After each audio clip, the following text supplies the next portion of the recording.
Good morning. Welcome to Ranking Members Pallone and Tonko, my colleagues, and to our witnesses for this hearing of the Subcommittee on Environment. Today's hearing provides a timely and important opportunity to examine the safety, reliability, and affordability of our nation's drinking water system.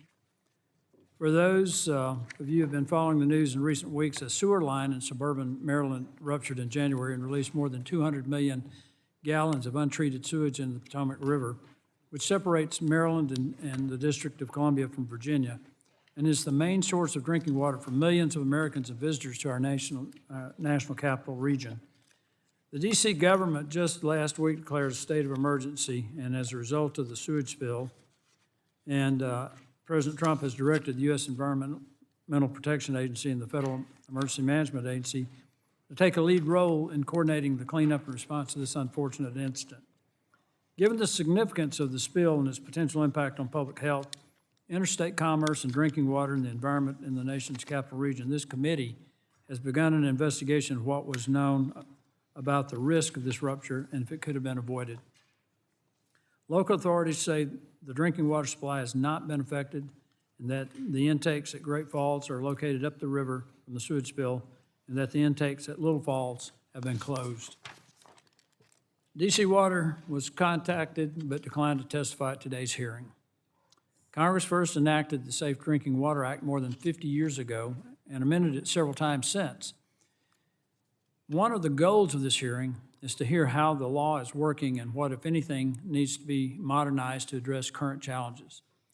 Many Americans receive their drinking water from publicly owned water utilities who have to navigate the law's complicated regulatory requirements, manage both aging infrastructure and an aging workforce, and provide safe and affordable water to their customers. We will hear from two of these utilities today, Eric Hill, General Manager of the Russellville, Alabama Water and Sewer Board, and Lindsay Reckton, President and CEO of Northern Kentucky Water District. In recent years, Congress has appropriated EPA more than $1 billion annually for the Drinking Water State Revolving Loan Fund, an important source of infrastructure funding for states and local utilities. However, as part of the Infrastructure Investment and Jobs Act, EPA received a supplemental appropriation of more than $50 billion for water infrastructure.